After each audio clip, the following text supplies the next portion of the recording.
This is your urgent call to action.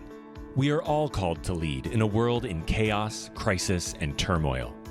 Join a pivotal global movement for change to transform the leadership crisis worldwide. Will you play it safe, or will you wake up, step up, and speak out? Like Nelson Mandela did for South Africa and the world, we need a radical new way to think, act, and lead, leading boldly into the future.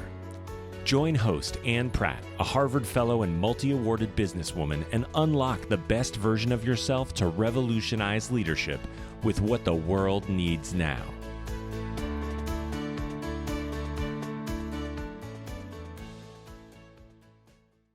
Greetings to all you future bold leaders. Thank you for joining us from around the world. My name is Anne Pratt. I'm formerly from South Africa, and I relocated abroad to attend a Harvard Leadership Fellowship in beautiful Boston in the United States of America. Our bold leader today joins us from the great state of New Jersey in the northeastern part of the United States of America.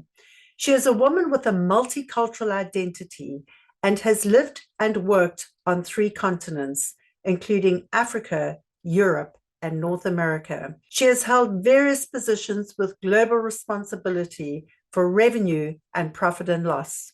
She is the former managing director and group head for Business Accelerator for the London Stock Exchange Group, scaling high-impact businesses in the financial services sector.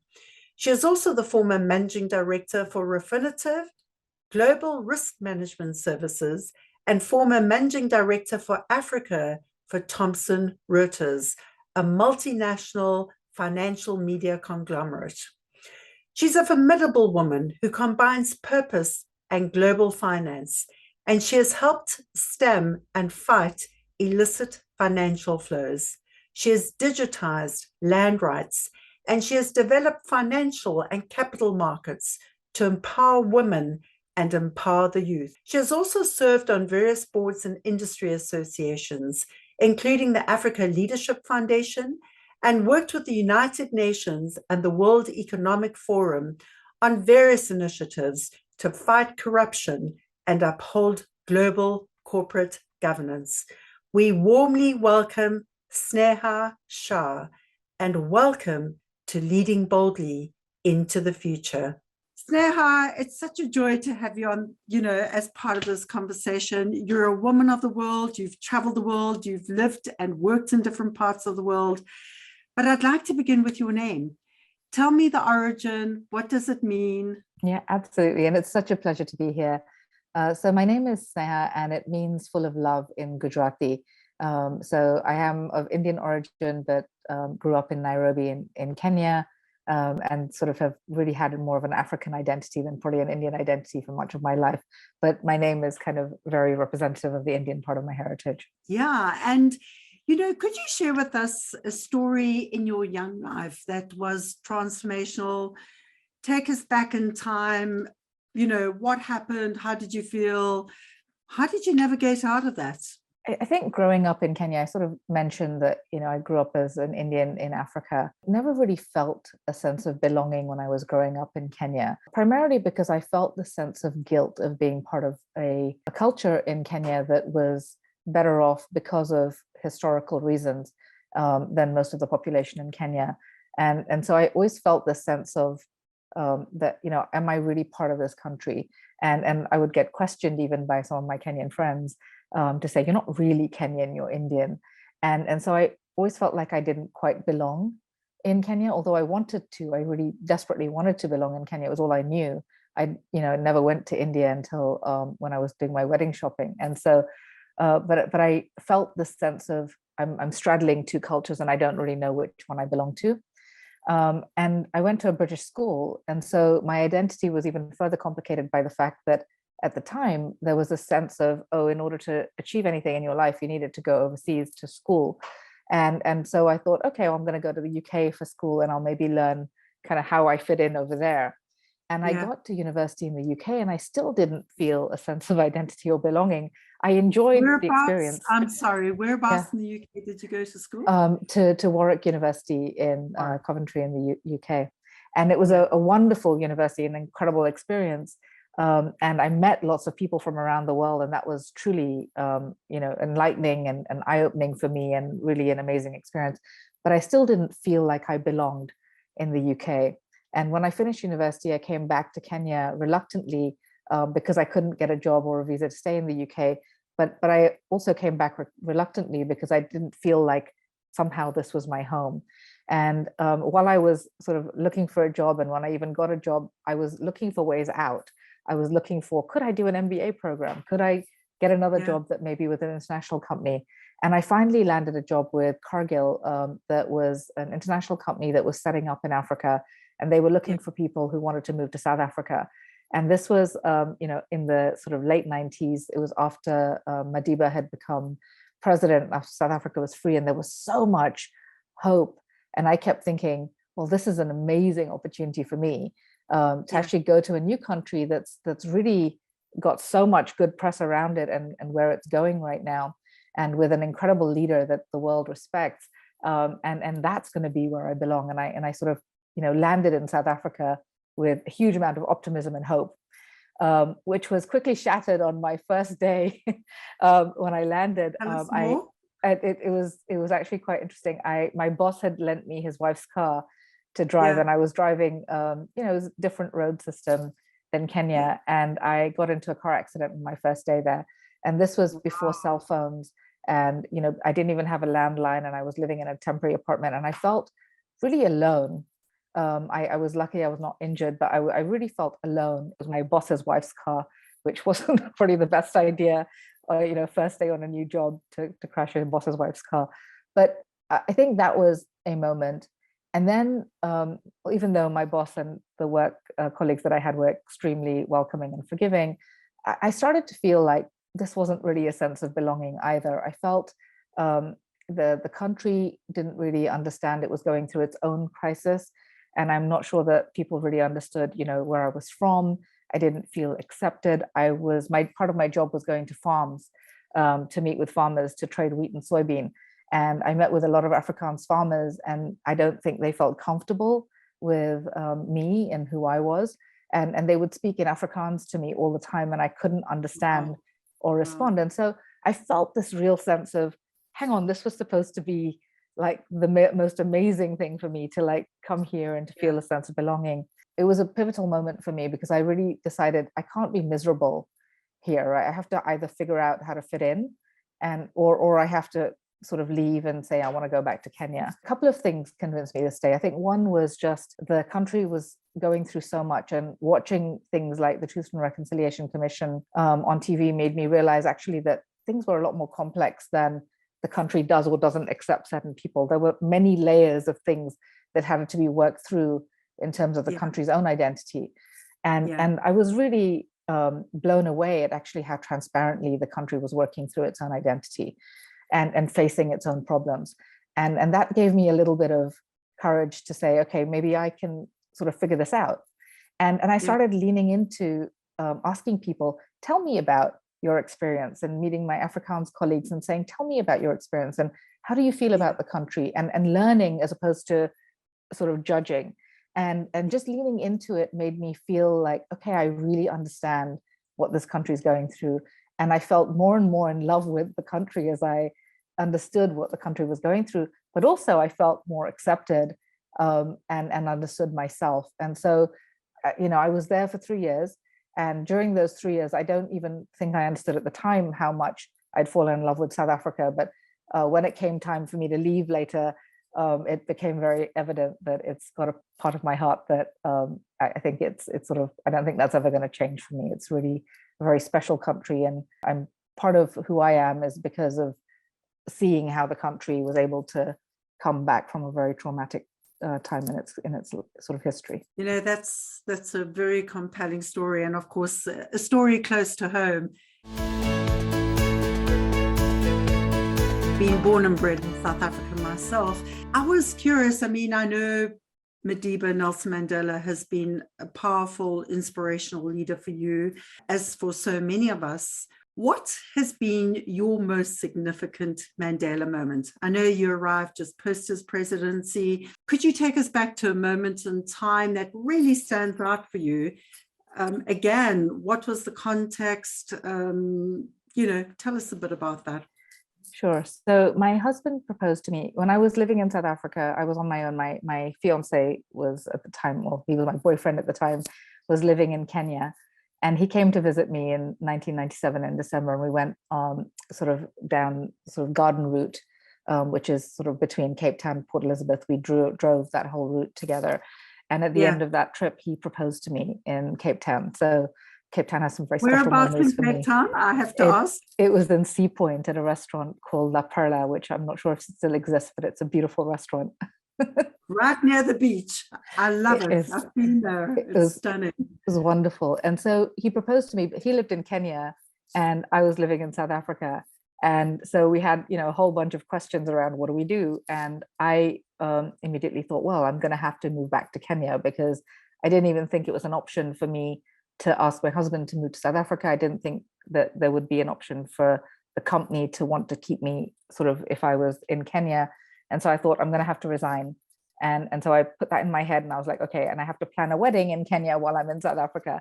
And we set a date of December 1998. And that year was very stressful. I think a number of things happened, just in terms of the uncertainty of my job future and how to tell my boss that I wasn't going to be there anymore. Then there was a really tragic incident. I don't know if you remember, but in August 1998, the US embassy in Kenya was bombed. And someone that I knew well passed away, but it was just a tragic incident. It was probably the first time that something that severe had hit Kenya. And so that was a big dampener. And then there was a lot of uncertainty with my husband and I about how we're going to start a life together, how we're going to plan the wedding. And so I was in this moment of just high stress and not really having a great path. And actually in July that year, Nelson Mandela had gotten married to Graça Machel. And I remember that being in this moment of stress, that just being this joyous moment of just true love and the fact that actually love can be timeless and that personal connection can happen at any time. And it was such a moment of optimism that at the time I was like, I'm going to invite them to my wedding, which was a crazy idea. But I decided to write to them with a wedding invite. And I didn't expect a reply. I just thought it was one of those things that, you just do. And I actually got an RSVP from his office. I don't know if he personally was involved, but I got an RSVP from his office that was very kind, that said, I'm, very sorry they will not be able to attend, but we wish you the very best. And that was, for me, very meaningful. It really touched me. It made me feel optimistic. It made me feel hopeful. But also it made me realize, now I can reflect back and realize what a socially intelligent leader Madiba was. Like, he really understood the ability to make people feel something and to those little touches, how much of a difference they can make. But I think it was around that time, there were sort of a few moments like that were just very positive. And I decided I'm not going to lean into the stress. I'm going to lean into the positive. And I'm going to, not worry about the things I can't control. And I'm going to, worry about the things I can. And I was very open with my boss. And I said, I think I'm going to have to quit and move back to Kenya. And he's like, well, why wouldn't you live in South Africa and we can help move your husband over? And I was like, oh, I didn't even think that was a possibility. But that worked out. So we both moved to South Africa together, which was amazing. The wedding was fine. Lots of things went wrong, but the important things didn't go wrong. The year worked out really well, and we started a new life together in Johannesburg, my husband and I, in 1999. And so I think the lesson for me of that year was just really that when you're in those moments of stress where you're really not sure you have a lot of control, that leaning into those positive moments, even if they're small, and focusing on those and focusing on the things that matter can get you through them, and just really ground you. And that everything actually will be okay in the end. It always is. It was a little moment that just really meant a lot to me, and it was my connection with Madiba. I mean, that's such a wonderful, heartwarming story. Around the issue of identity, I know you mentioned that, being in South Africa, again, that was a pivotal moment. What was the real realization around identity, and how so often we often struggle, where is our sense of belonging? What was the realization for you in that process, having, grown up in these different cultures, lived in different parts of the world? What was the realization around culture, identity? What mattered to you and why? When did it come together?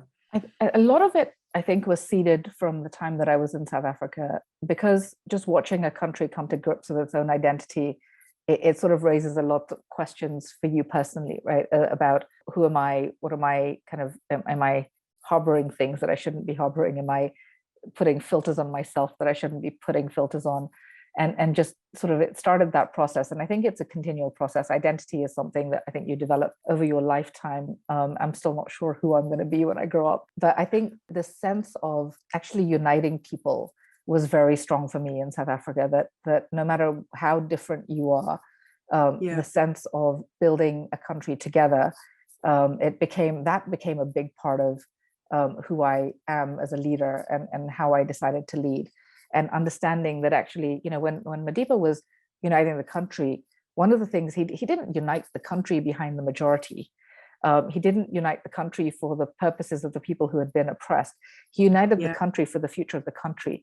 And that is a really difficult thing to do when you're in the position of having been oppressed, or not feeling like you belong. That when you do finally get power, to not make it all about your wishes and your wants. And I think that for me was a really powerful lesson of, there is so much more long-lasting power in trying to meet everyone's needs and trying to bring the whole sort of unit or country or team together, and try and make sure that everybody has something that's invested, than trying to just meet one or two factions' needs, even if they match with your own needs. And so that's something I've really carried with me. And I think leaving South Africa, when I came to the US in 2000, whatever teams I built, I would consciously go and look for the most diverse team members. And I would look for people that think differently and act differently. And then I would say, how do we bring ourselves together? How do we unite ourselves? Where's the common goal? How do we work together? And how do we make sure that there's something in it for everyone? And I think that's been with me for a long time. In terms of who I am and my identity, I feel very confident now that my identity is African. I feel probably most at home in South Africa of all the places in the world that I've lived. Although I'm, American, I'm Kenyan, my husband's British. We've lived in South Africa probably because of that moment of, we both were discovering our identity at the same time. But I feel very strongly African, and I embrace the Indian heritage, and I embrace the British culture that I've been part of, and I embrace the American history and the fact that my children are American. I embrace it all. And I feel much more comfortable with having all those different parts of me sit together, and understanding that together they form something different. That's such a profound statement. And when I look at, some of your background, I mean, you've been involved in so many of these global organizations. You've had global roles, you've been part of initiatives with the United Nations, the World Economic Forum, One Young World. What comes to mind for me, Sneha, and I'm curious to hear your thoughts on this, given where the world is at, and again, I know you're working on looking at some of the world's most pressing problems. If we look at the most pressing problems of this pivotal moment in time, in your mind, what are the big global issues? And that would be one question. But following on from that, how do you think the world ought to be reorganized to deal with this very different kind of world with global problems, global challenges? So I was privileged, talking about One Young World, I was privileged to listen to the astronaut Ron Garan talk about his experience of being an astronaut. And when we think about the world, I think we often think it's such a big, diverse place with so many different competing interests.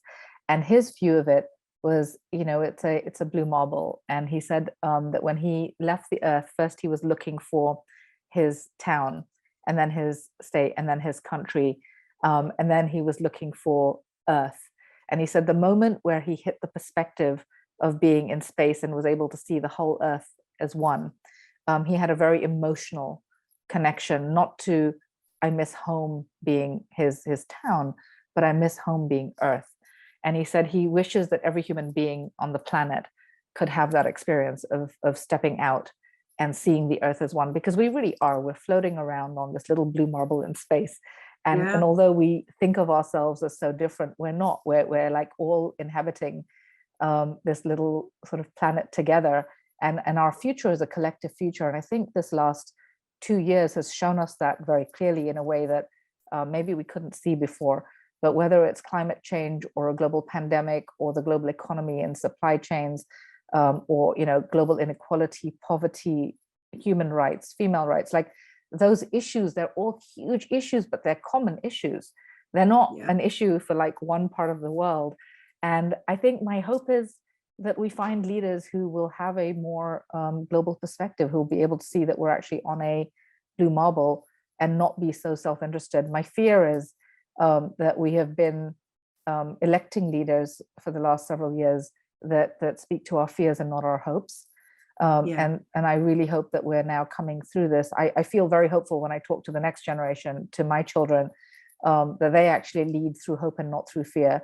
And I'm just hoping that we empower more of them to be able to lead us through in a way, because they don't see country boundaries. I mean, our children have grown up in a digital world that is global.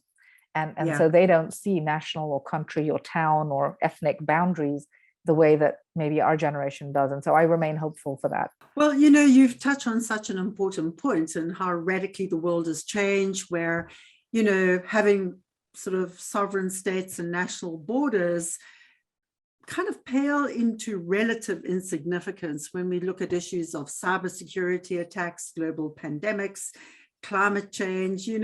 These issues don't know borders between countries. And so I guess the question is, in your mind, do you think the world is appropriately structured and organized, or how would you envisage changing the structures of the world to deal with these big global issues? I think what's really interesting for me is I don't know that we even have to change anything. It's being changed for us. If you look at today, corporations are actually more powerful than most governments, and citizens are more empowered to actually run things in their countries than most governments are. And that's becoming more and more apparent over time. If you look at the trend of decentralization and distributed ledger and digital assets, and how that's empowering people to own assets and transfer assets around the world, move money, be connected to information, to decision making around the world. I think we're moving in a direction where power isn't going to be held with a few old people that sit in ivory towers, not caring about the rest of us. I actually think we are moving towards a world where structures will be decentralized naturally, and even corporations, which people argue are becoming the new sort of evil leaders, right, of the world, even they're being held accountable by citizens in a way that hasn't been done before. Like, you can vote with your feet. If you don't like what a business is doing anymore, you just choose not to buy from them. And you have a resignation during the pandemic. And absolutely. And you have technical platforms, you have TikTok, where people can, tell other people not to go and buy from a certain company, and they do it if it goes against social beliefs. And so I think there is more power in community and a society than ever before. And so I'm very hopeful for what that means. I know it's very disruptive, and you and I have talked about how disruptive innovation can sometimes be an opportunity, not just a threat. I think disruption is a threat to the incumbent always, but it's always an opportunity for the people who don't have power. And so I think that that's true for global organizational structures as well. So that leads me on to a kind of question: are governments still relevant? And if they're becoming less relevant, then how would you imagine providing some of those services that typically we've relied on governments to do, whether it be health services, educational services? So I think government can absolutely be relevant, and government as it was originally intended, which is not as a way to control masses, but actually to provide services for citizens. And I think government in that role is very powerful, because it can standardize things in a way that maybe private society cannot quickly do that. So, access to a standardized healthcare system, access to standardized infrastructure, roads, those things are all very useful functions of government. Access to free education are very useful functions of government. I think where we're going to start seeing things change is where governments have stepped into places where it doesn't necessarily make sense for private citizens. So in parts of Africa, for example, land ownership is very complicated because of the corruption at a local government level. because you don't actually know if your title deed is actually your own title deed. And, putting all of that on the blockchain will make it extremely transparent and very difficult for corruption to enter the system. And so, you'll be able to do lands transfers citizen to citizen in a way that's truly transparent and empowering. You'll be able to do peer-to-peer transfers of different assets, whether it's cars. Those things won't need to go through centralized agencies. If this vision of decentralization comes true. But I do think that there is a role for a social caretaker within society, and I hope that government steps up to play a bit more of that role. You touched on this point of accountability. I know you've also done a lot of great work in the area of, dealing with issues of corruption, illicit movement of funds. But in this world where you talk about, citizens, ordinary citizens holding big organizations and institutions more accountable, in your mind, what is the definition of accountability, and what are the different aspects of accountability that need to be fulfilled in order for citizens to have confidence in their institutions, whether they be corporations or governments? Absolutely. And what are the elements that need to be in place? Absolutely. So just to be clear, because I know sometimes when people talk about decentralization, there's a feeling that might sound like anarchy. So I'm not talking about anarchy. I really believe that institutions are very important for the maintenance and the sustainability of society. And so I think that both governments and corporations play a role in building those institutions. I think the piece that's been missing is the ability for citizens to say, that's not working for me anymore, and to quickly change that. Right. It's really important to start by just clarifying that decentralization doesn't mean anarchy, at least in my mind. I think there's a real place for institutions and governments and civil society and corporations, and a well-functioning society needs all of those things, especially if you want change to be long-lasting and you want, sustainable sort of ways of living over time. And so for me, I think that governments actually play a really pivotal role in laying down the long-term fabric of a society. Corporations play a really meaningful role in developing the economy and creating economic opportunity. And civil society plays a role in making sure that it's being well represented. And I think if we look at today's society, the reason why there is a great resignation is because many employees feel that they're not being treated well where they are. They don't feel a sense of purpose or connectedness to the corporation's purpose. And the reason why there is a lot of civil unrest around the world is because people are not feeling like their governments are representing them. And so I think what decentralization allows is for a better conversation between the institutions and the people that they're supposed to be representing. And so over time, I think if you can open up those conversations and allow for more real time, as opposed to 4-year elections that require lots of lobbying, like cut down some of that red tape and allow for more real-time feedback and more real-time change when things aren't working, I actually think you'll build much more flexible and relevant societies over time. And so coming back to the issue of accountability in terms of how do we define that, and then what needs to be in place for citizens to feel, that their needs are being served. What do you think those are? Yeah, I think accountability has to start with mission. If you don't know what you're accountable for, it's very difficult to be accountable. So I think a mission, whether you're the leader of a corporation or a leader of a government, being very clear on what that mission is. And the mission for a corporation is never shareholder profit. Like, it's never, right? It is part of the company's job, but actually the mission is to serve a greater purpose. Whether you're, trying to make sure that everybody has shoes on their feet, or whether you're trying to make sure that everyone has access to education, as a company, there has to be a mission. And so I think if the mission is clear, and that's something that actually Madiba was very clear about, is what was the country's mission. So if the mission's clear, then it actually becomes very clear what people need to do to start achieving that mission. And it becomes very easy to hold people accountable to whether or not they're doing that.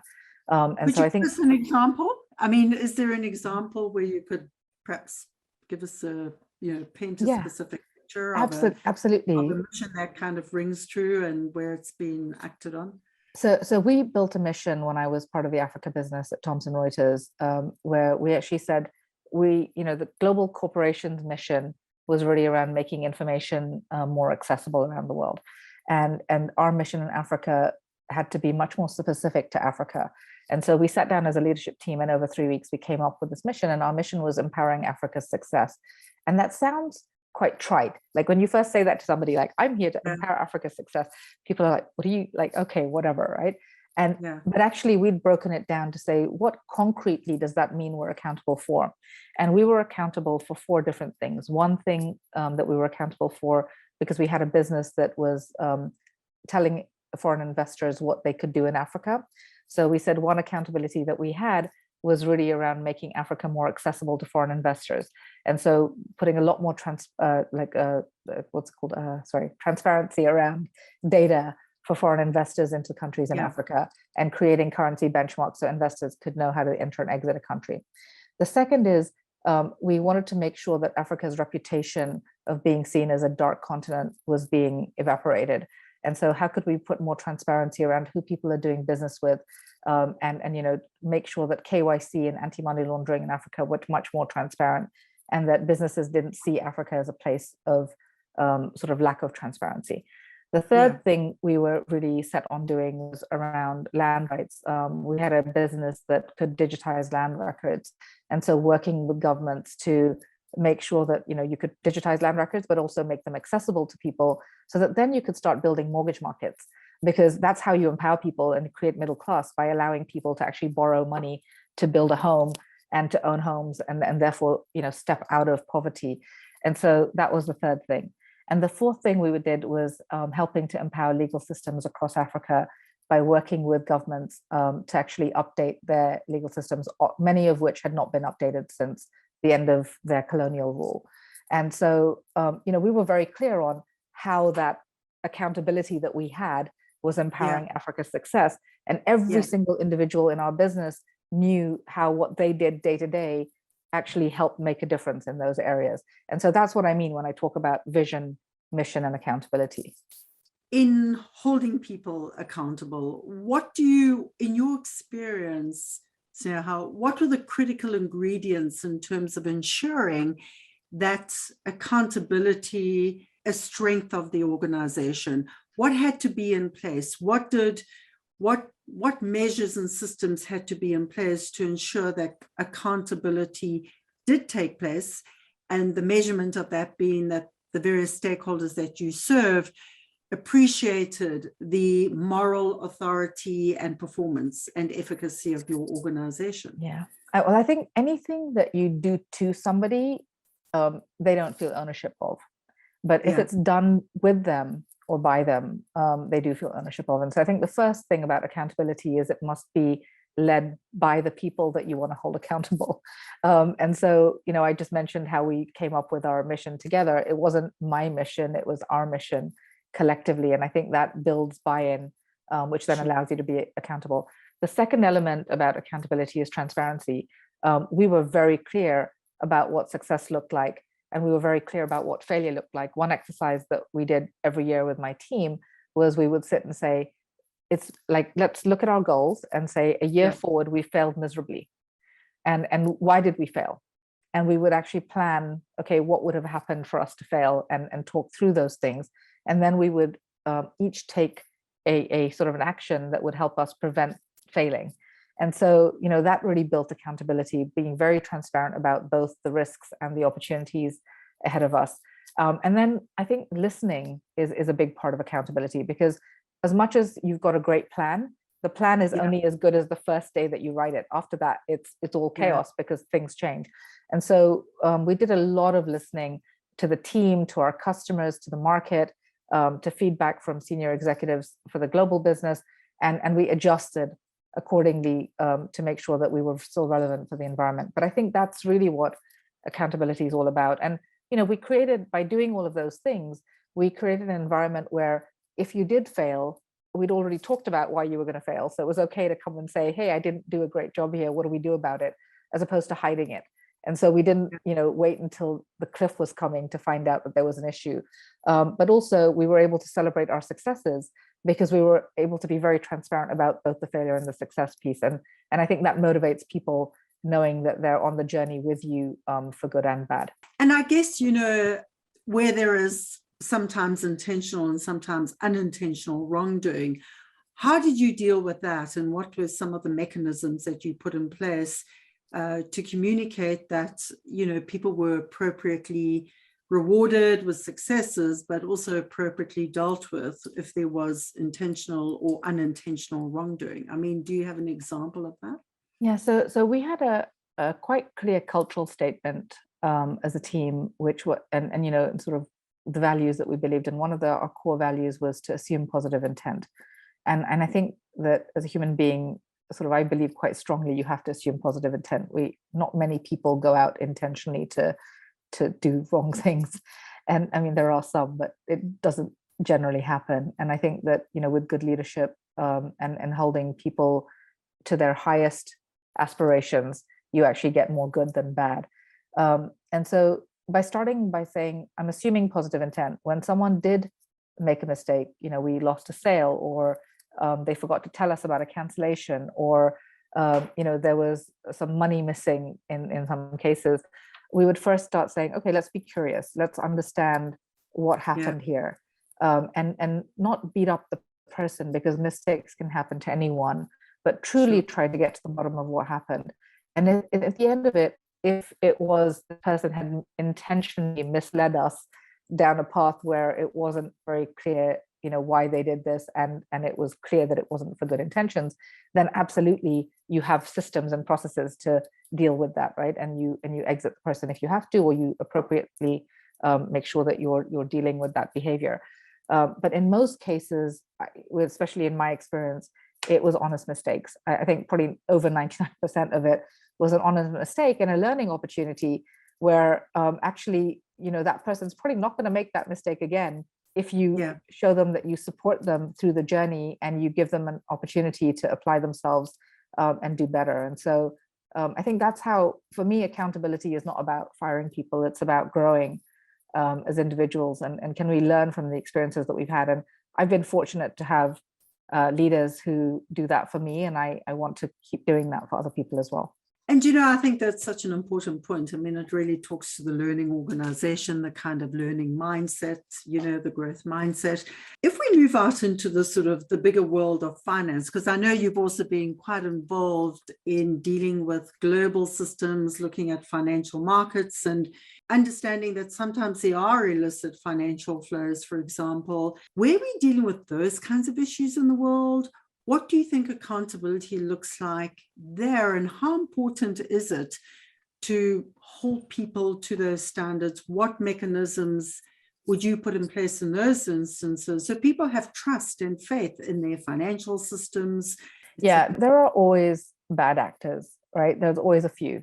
And I think that's very true for the global financial system. And one of the things when we were studying sort of the records of sort of illicit trafficking and financial crime and wildlife crime and terrorism and some of the other things that happen in the world that are bad, it's really interesting, but actually they're quite networked and quite connected. And people are always surprised when I tell them that. But you find that they often will use the same routes to get people across borders and money across borders. So often, and then, this has been sort of talked about quite a lot, but drug trafficking money will often finance terrorism. Right? Yeah. Human trafficking will often finance terrorism. Money laundering is often a big cause of other crime around the world. And so the very specifically, the people that they use to transport money and people and objects across borders are often the same. So whether you're a drug trafficker, a terrorist, or a human trafficker, or a financial criminal, you're often using the same intermediaries to get things across borders. And so what we talk about when we talk to banks and sort of try and encourage them to find better ways of stopping this is to say, get your people to look out for those connection points, because that's actually a very quick way to stop a mass of bad things happening.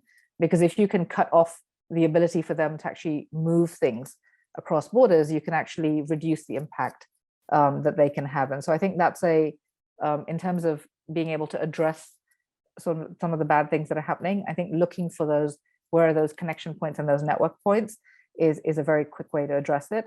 But then, of course, in terms of accountability, we need to have systems that are punitive for people that continually break society's laws and harm people. And for a criminal, that the system is the criminal system, the defense system, where they get to prove their case or be held accountable. But for corporations, often accountability comes in terms of you don't have a job or you don't have a company anymore. If what you've done is, if you're part of a human trafficking chain, right? Because you're getting supplies from a place knowingly that's using human trafficking, then actually the penalty should absolutely be, besides the criminal penalty, there should absolutely be an economic penalty that is about, you don't have your reward from your business anymore. And so I think that, it can take many forms. Sure. And is there a specific example that you have in terms of some of these international systems that you've worked on where you've been able to make those connections? And so there was a time when I was working for Thomson Reuters, and it wasn't my team that worked on this, but it was a team within the company that I'm very impressed with and proud of. And this is one of many stories of things they've done. And these journalists had done some investigation into the supply chain around vehicles. And there's a prominent vehicle manufacturer that was using mica mines in India. And so mica is a very soft mineral, and it can't be mined, very cheaply. And so often in some of these developing countries, they'll use children to go into the mines because it's easier than trying to build the mine properly. And the investigation that our journalists had found that actually within 6 months, a number of children had died in just one mine in India, and that the company was buying from that mine. And so, as well as writing the story for the general public, they also went and made the company aware of, exactly what was going on and said, what is your reaction to this? And the company immediately took action and stopped purchasing from that mine. And so I think that's the type of transparency and accountability that I think, if the more we've got that, where we actually are making people aware that what they're doing is, not beneficial to society. If they know about it, then they should absolutely be held accountable. But in this case, the car manufacturer said they weren't aware of the human trafficking the child labor aspect of the mine, and they stopped it immediately. They stopped it immediately, yeah. Can you just share a little around what was the connection points? The vehicle manufacturer was using, a supplier that they, at that time, I'm assuming, thought was fine, but they didn't realize that actually the mine was using children to maximize their own profits, which was obviously, that was a human trafficking angle of that. If you then look into the mine, if they're willing to traffic children, there's probably a whole host of other things that's going on under the surface of the way that mine's being operated that is questionable. So there's that. And then there's the sustainability part of the vehicle manufacturer, which, on its website has all these amazing statements about its commitment to sustainability. And there's a question around how deeply in your supply chain are you really looking when you talk about sustainability, and so holding them accountable. So I think you start to see the links, right, between all of these different pieces. No, that's interesting. What are the critical links between being a purpose-driven business, disruption for social impact, inclusivity, and diversity? I mean, how does that fit together? Do you have an example of that? Where have you done that, in your career? So I think they're all linked intrinsically.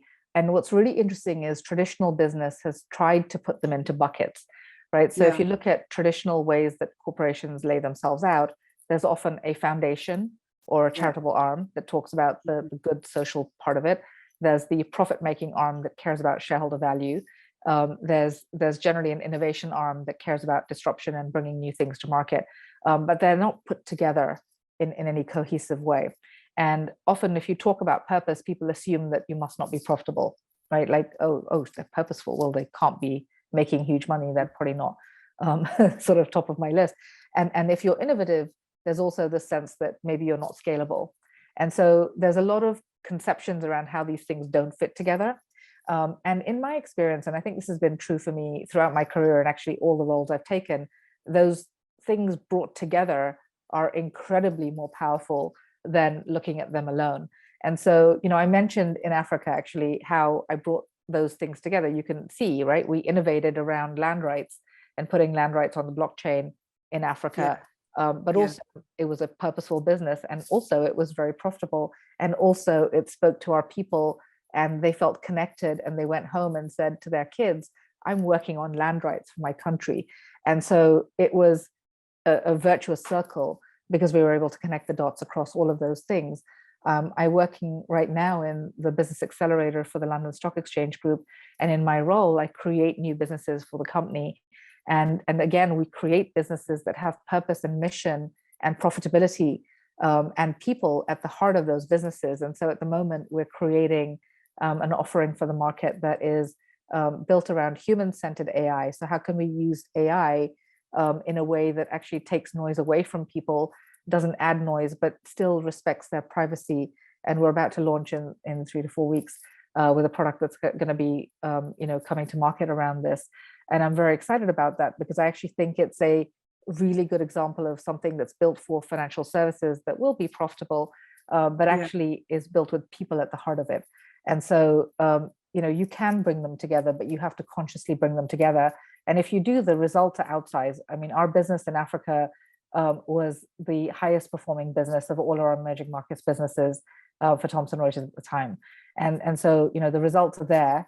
You just have to sort of, lean into them.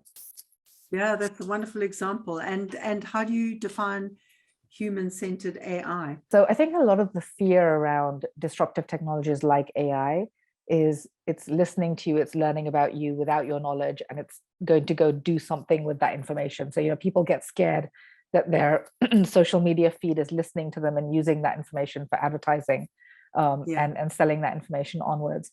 And human-centered AI is actually different, right? It is asking you for permission before it listens to you. So in this case, it's saying to you, I want to make your life easier. Can I, listen to your emails and listen to your calendar? I will only keep that information private to you, but I want to learn like how you work, and I want to learn what matters to you. And then it uses that information to bring you external information that will be relevant for you. So if you've got a client meeting, it'll actually bring you information that will say, hey, you've got a client meeting in an hour. Here's some information about the client that might be helpful to you.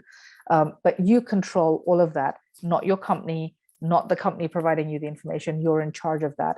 And it's being given to you in a way that's actually useful for you. And so that's what human-centered AI is. It respects you and it works with you, not against you for profit for someone else. Listening to you, I mean, I think that's a really powerful disruption for the market because, what are your thoughts around how this kind of product and innovation can change the perception of artificial intelligence generally and people's fears around that? Yeah. And I have to be honest, I have some of those fears myself, Yeah, I do too. And the product that we're launching is actually in partnership with a startup that's built this human-centered AI algorithm. They've done an amazing job. And the founder of that is somebody who truly, I think, is game-changing in the industry in the way that he's thinking about AI, and will be influential in the way that other companies think about AI. And we've been lucky to partner with someone like that to actually bring an offering to market for financial services. And so I think, for me, it's exciting, but it's about, as a company, when I think about innovation, often those types of things aren't sitting within your company if they're disruptive. And so you have to learn to partner with people who are thinking that way, and then find how you can add value to that equation by working with them. And that's what we've tried to do. Talking about partnering, Sneha, I mean, the whole issue of, developing allies. I know in your career as well, there've been a number of roles where you've had to work with allies across institutions. Can you just share a practical example with us where strategically it became critical to deliver on the purpose or mission through partnerships and allies? Can you share with us how you define that, an example of where that's really worked, and why that is so important from a leadership point of view? Absolutely. So I think the bodies like the World Economic Forum are very good because they do naturally create convening points where you can start to do that. And we've worked with the World Economic Forum to actually create a financial crime coalition, for example, where we've taken people who are trying to stop financial crime around the world, whether it's us, our competitors, regulators, partners, and tried to bring us together for a conversation. And I've been part of some of those conversations, and that's been very powerful. In one of the examples that I did when I was in South Africa, and actually it's something that reminds me a lot of what Mandela talks about, right? Where he sort of says, you have to, I can't remember the exact quote, but he talks a lot about this idea of, you have to partner with your enemy. You have to understand what they're thinking about and work to solve things together. And I think that's what makes a sustainable long-term solution. And in South Africa, we had a number of clients who were banks, who were natural competitors to each other. But one of the challenges facing the country was KYC, and especially during the crisis that we had. The know your client. The know your client. There was a big crisis around money laundering in South Africa and corruption in South Africa in sort of, the last several years. And the banks were really at the heart of that question of like, how were you giving money to these people knowing who they are? And so there was a common problem that they all had, which was how do they better know their customers and know what their customers are really doing? But they were all natural competitors. And so we took a role where we said, actually, we could be a facilitator between these groups and the regulator to come up with, is there a better way of knowing who your customer is and sharing that information across each other so that you're not all working in silos, and that criminals can't take advantage of the fact that one bank knows who they are, but the other bank doesn't. And so we actually built the first in the world KYC solution across an industry in South Africa, working with the banks there to actually come up with common ways of looking at this problem. It's quite a complex system to sort of build, to create, because every bank has its own requirements around, well, I need a passport as an ID, or I need your driving license, and trying to get people to work together for the common good. It was definitely a challenge, but it was one that actually everyone with a common mission, realizing that the common mission was to help to make the country better and to help to make each of us better, we actually were able to pull off. So that is an example of where we've come together.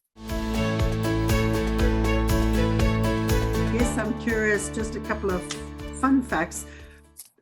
When and how do you find time to chill out? You talk about leaning in. I think you lean in a lot. When and how do you chill out? What's your favorite kind of activity around that? One of the I used to be very bad at this, where I used to run really hard until I was almost broken, and then go, oh my God, I need a break, and then go take a break, and then come back and run really hard again. And as I've gotten older, I think I've realized that it needs to be more sustainable. And someone sent me an article, and on the article it said, the best type of self-care is not, a bubble bath or a spa trip. It's building a life for yourself that you don't have to escape from. And I thought that's actually very true. And so I try to build that in now into my everyday. And that could be time with the children. It's for me, the things that give me energy and that really restore me. Nature is a big part of it. And so, when I was living in South Africa, going on safari often was a big part of my, restoring myself. But even when I'm living in the States, being part of nature, going camping, going to visit some, beautiful natural spaces, beaches, lakes, is something that really restores me. I try and do that. Reading is very restorative for me. And so I find just escaping into a good murder mystery, especially I love the 1920s murder mysteries, like the sort of really old style. I love those. And so that's very escapist for me. And I love that.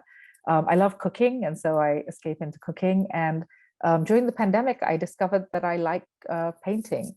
And so I started not professional in any way, but I do little rocks, and I did little rocks outside our house for charity, and raised some money for charity during the pandemic. And that sort of gives me joy.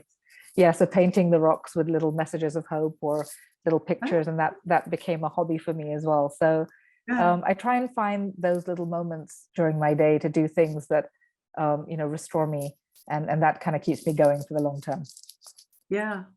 What's your favorite meal? Ooh, good one. Probably one that we make together as a family. So I think whether it's a pasta or Indian dish, like the act of like cooking and eating together for me is very much because I grew up in a household where my mom was an amazing cook, and it's very much it's related to love for me.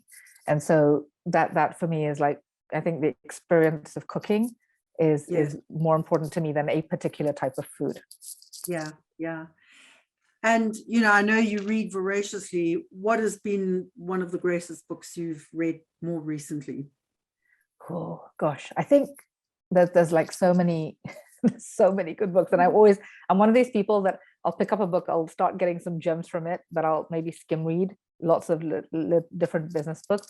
But one of the ones I reread and reread again is Daring Greatly by Brene Brown. And I think that it is even more appropriate now post-pandemic than it was when I first read it in 2018.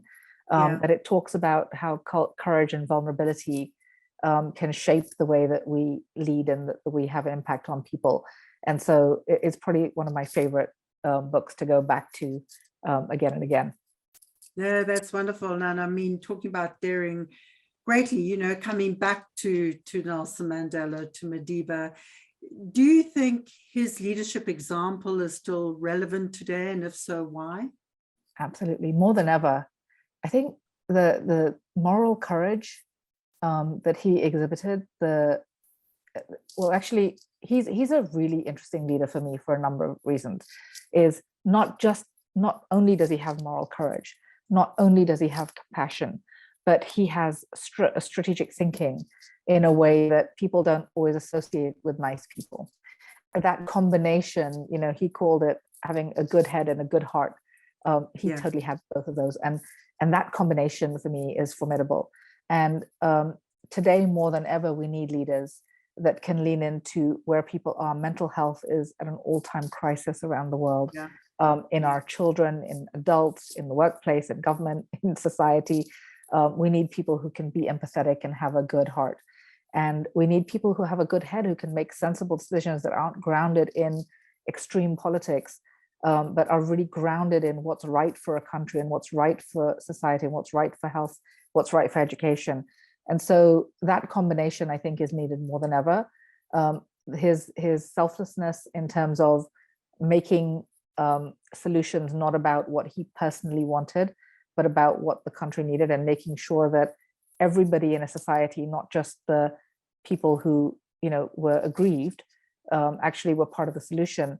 I think that's more important than ever. Like if I look at what's happening in America today, the fact that we can't get half the country to believe in what the other half believes in, even when it comes to something really simple, is insane. And we have to make the country work for everybody, regardless of what your belief is. And I think that leadership style would come in handy right now in our country. And I think the other thing about Madiba was he was really a global leader. He led South Africa, but he didn't just lead South Africa, he led the world. And even today, when you ask any school child anywhere in the world of an example of a good leader, they will come up with, Mandela, Gandhi, Martin Luther King. There are a few leaders like that have been truly above their countries, above their sort of national heritage, and have truly led for the world. And I think that's what we need more than ever. And you touch on such an important point. What do you think Mandela would say to the US Congress today, firstly? And secondly, what sort of words of wisdom would he have for somebody like President Joe Biden and other leaders in the Senate and the House in terms of how to navigate across this very wide chasm and deep fears and deep divides? Yeah, I wish I could sort of imagine what he would say, but I think he would say something like, your responsibility is great, right? That, one of his quotes was, one climbs a great hill only to find that there are many other great hills to climb. And I think he would say something around the fact that we have a great hill to climb and it's our job to climb it. And I think he would also say that there's opportunity in that, that it isn't, he was very hopeful, even in the darkest times of crisis in South Africa. He was very hopeful about building that shining city on the hill, about where the country could go. And I think he would build that vision of what America could be if it could come together and unite. And I think he would also say that people should be more ambitious and less petty. One of his other quotes that I really love is there is no passion to be found in playing small, in settling for a life that is less than the one that is worth, that's worth living. And I think that that's true for the world today. Like if we dream big, if we, willing to unite and come together and face the hills, actually, I think that there's so much good ahead for us. But I think that he would try and hold people to that standard, I would hope. Yeah, you would hope. And how do you define hope? For me, hope is very much about the next generation. I look at our future, and I think that was probably true for Madiba too. He really spent a lot of time with children specifically because I think he did believe that they were the future of the world and the country. But I look at them and I think they have not yet been jaded. They have not yet sort of discovered all the ways in which the world is going to tell them what they can't do. And they're sitting with open possibility. They don't believe in national boundaries. They don't believe that anything is impossible. They have more access to technologies that enable them in ways that we've never done before. And so what gives me hope is the fact that our children will find solutions that we've not even thought of. And that, our job is really to get out of their way and to empower them to do that faster. So yeah, that's hope for me. Yeah. Any final thoughts before we wrap up? And it's just been such a pleasure to sort of have this conversation. It's actually made me think a lot and just reflect on what an important force that Madiba has been in my life and in so many of our lives. And, in fact, today I wore, I don't know if you can see this, but this is, it's a necklace that's made of a part of the Robben Island fencing.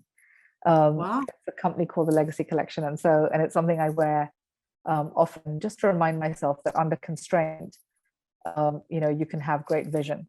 And so that for me is probably the last message is to, we're living under great constraint in the world, but we can have equally great vision and we can get ourselves out of this. Well, Sneha, this is remarkable. Like you, I have a piece of Madiba with me, and I've got his bracelet on with his prison number. Wow. And I wear this every day because it truly is, as you've just shared, this constant reminder of possibility. And, in his own words, it always seems impossible until it's done. So, what a joy. I cannot wait for us to break bread together. And thank you so much for sharing your wisdom. Thank you for being a global champion of change. And thank you for being an ambassador for this wonderful initiative and movement. We will do more together. Better. Absolutely. Thank you so much. Our conversation today takes us into the world of high finance, big, large corporations, and big business making a big impact. In this radically changing world, Global Justice Now revealed that 157 of the top 200 most powerful economic entities in the world, that's 78.5% of them, are large business corporations, bigger than most governments in the world. In the top 10, organizations like Walmart, Apple, Shell, several Chinese corporations, each raked in around $3 trillion US.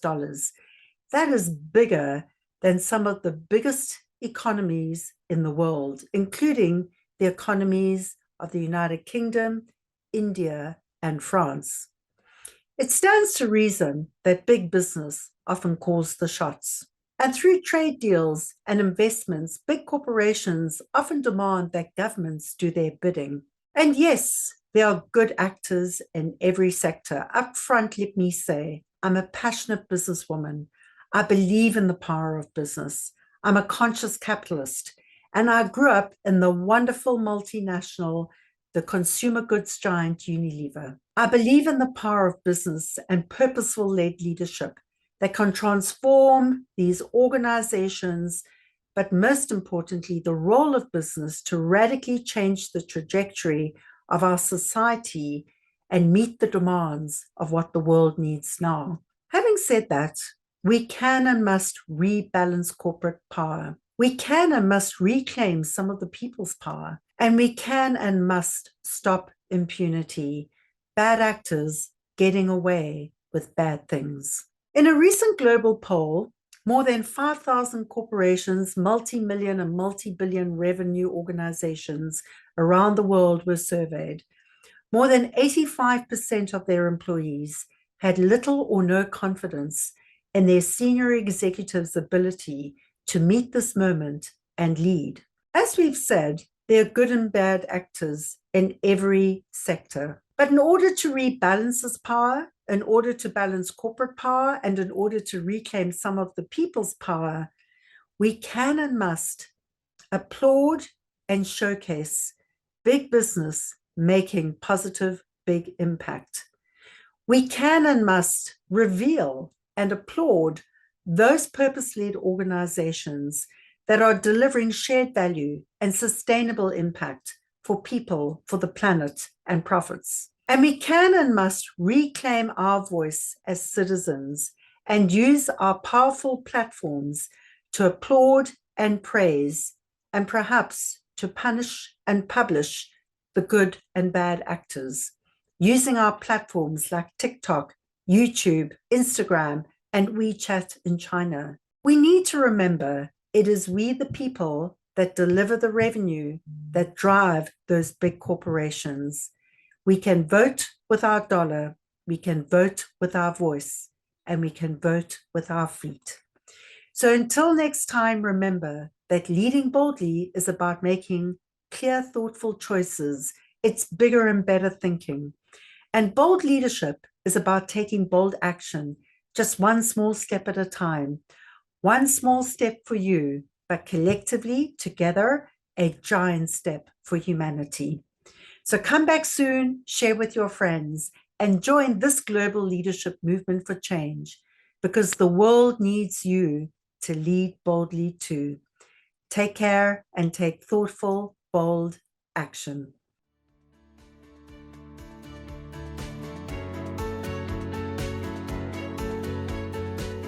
Thank you for listening to this episode of Leading Boldly into the Future.